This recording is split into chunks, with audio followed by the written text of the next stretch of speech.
acá este es el ciclo que quiero que me respeten, porque para redondos mayores de 300 milímetros de diámetro o piezas complicadas como geometría embromada, que eso también es otro tema. Eso me pasó con lo que yo le conté de Unillo San Diego, tenía una pieza complicada en 4340 y ¿cómo se llama? En dos tratamientos térmicos de Rosario se les partía. Entonces, ¿qué dijo el del tratamiento térmico? La culpa es de él. Del acero. Entonces, bueno, lo traje acá a Buenos Aires, y en Buenos Aires lo llevé a un tratamiento térmico y con el ciclo, ningún problema, están andando las piezas. 4340 que embromado. Bueno, volviendo a esto, ¿qué ciclo ustedes recomendarían? Yo creo que tendría que arrancar con el horno en muy baja temperatura y colocar el material porque vos en un horno colocás piezas de distinto tamaño, sí, a lo mejor para hacer un tratamiento térmico. Y si ese tratamiento térmico, esa elevación de temperatura, para llegar al núcleo de cada tamaño de masa de acero o pieza que vos colocás, tienen distintos tiempos de transformación, de llegar a la temperatura. Bueno, por lo tanto, yo arrancaría con el horno en cero, con las piezas, ¿no? En cero, una temperatura que ya está designada, supongo. bien, como inicio yo creo barro, pero todavía no cierra el ciclo.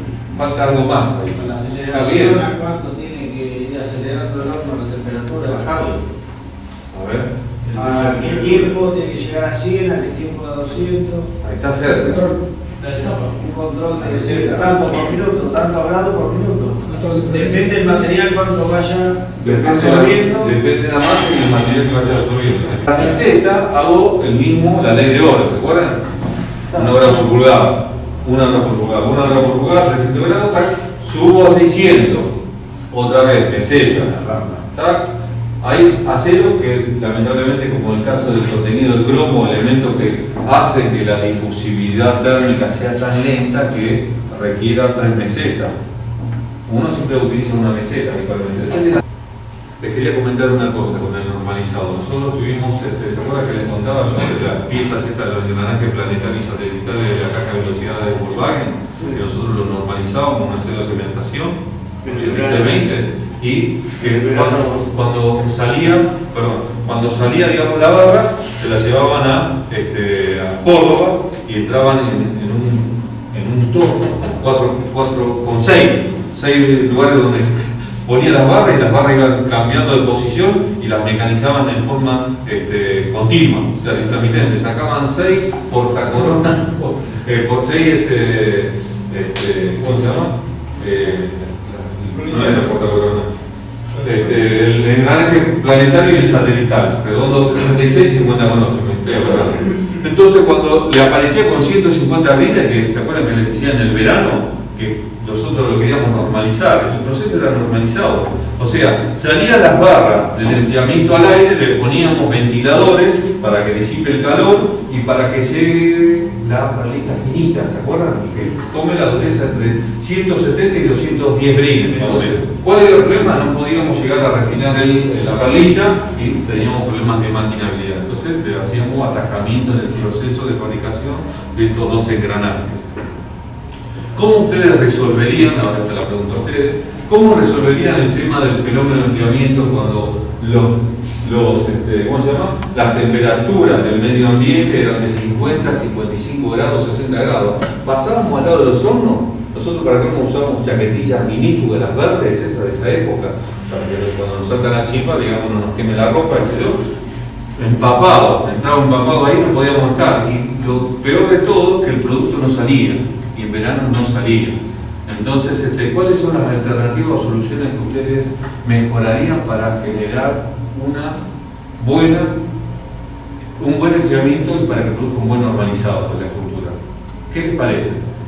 ¿Cómo se resolvió el problema? Claro, el ambiente de lugar de esa le gustó.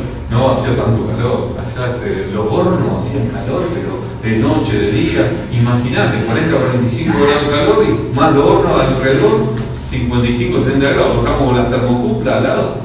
Era para no volver más. Es decir, salían las barras con los ventiladores industriales, no había posibilidad de enfriar. Y la sequía con el material, ¿no?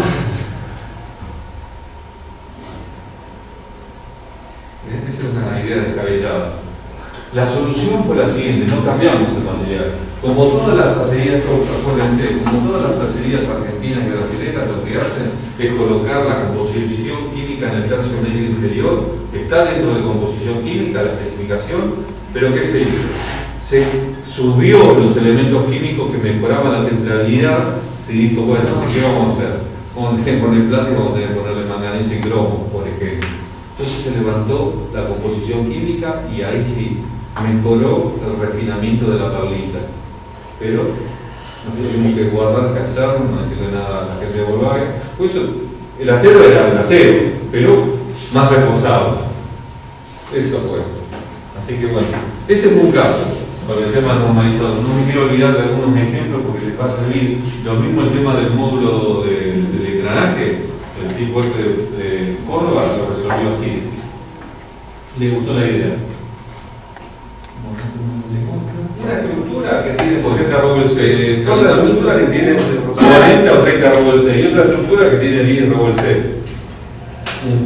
¿Cómo se dice esto? Un collage de estructura. Bueno, pero vamos a tratar de mejorar el proceso. Vamos a darle una temperatura de utilización, en vez de 732, vamos a darla a 750. Aumentamos la temperatura de utilización para el 1045. Martensita y tenemos islotes de radita. No, por lo menos la perlita la sacamos de encima, pero igual, sí está una estructura muy larga con una estructura muy dura. Otra vez discontinuidad en la estructura y genera fisura, genera bajas propiedades mecánicas globales. Y ahora sigo aumentando la temperatura de obtenización a 775. Ahora los islotes de farrita son menores, ¿sí? Martensita más, farrita menos. Y cuando llego recién a 790 grados centígrados en agua, ¿qué pasa? Es todo martensita. Eso es lo que pasa cuando yo les mostré los gráficos de resistencia y temperatura de obtenización. Tengo que tener la temperatura de obtenización correcta, si no, daría cualquier característica. A mí en el año entre 86 88 fue mi primer trabajo con una empresa privada, estuve como laboratorista en Frenos Tensas, se llama la empresa. Talleres Electrometalúrgicos Norte Sociedad Anónima.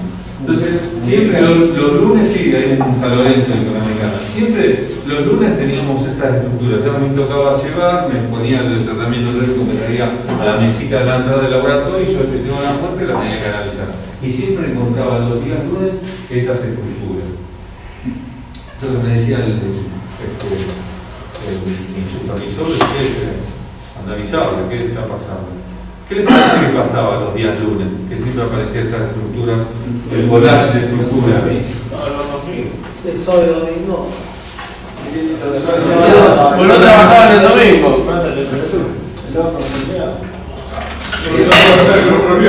¿Cómo?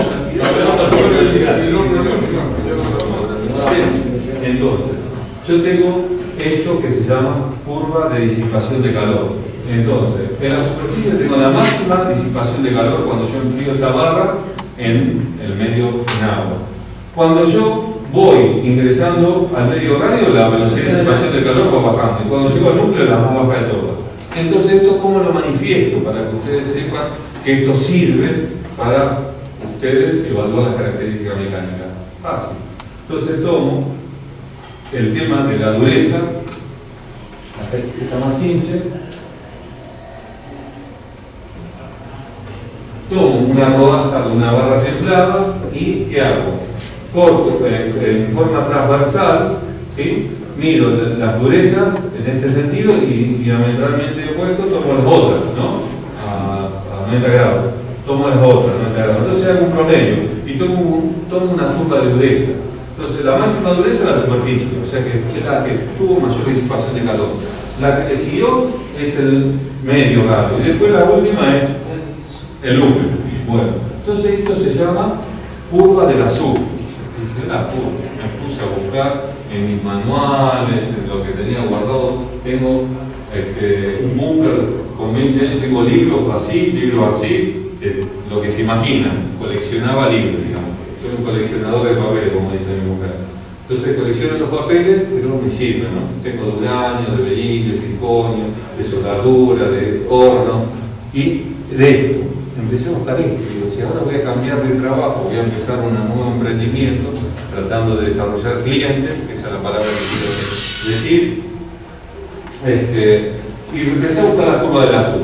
Cuando voy a buscar las curvas del azul, para decir que las curvas del azul de qué depende la curva del azul? Bien, el diámetro de la masa, muy bueno. ¿Qué más? Del material, de la composición química, ahí está, dos variables importantes. Siempre en medio del enfriamiento del temple vamos a tomarlo como algo estándar, es el agua o puede ser el aceite, depende del aceite, pero no más de eso. Entonces, miren esto, la curva del azul del SAE 4140, el cromo molibdeno con 0,40 de carbono.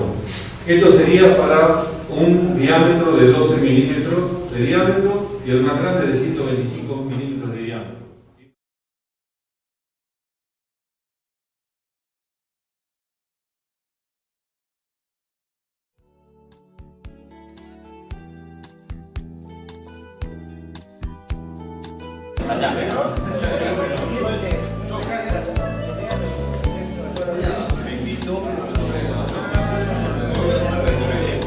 Castillo.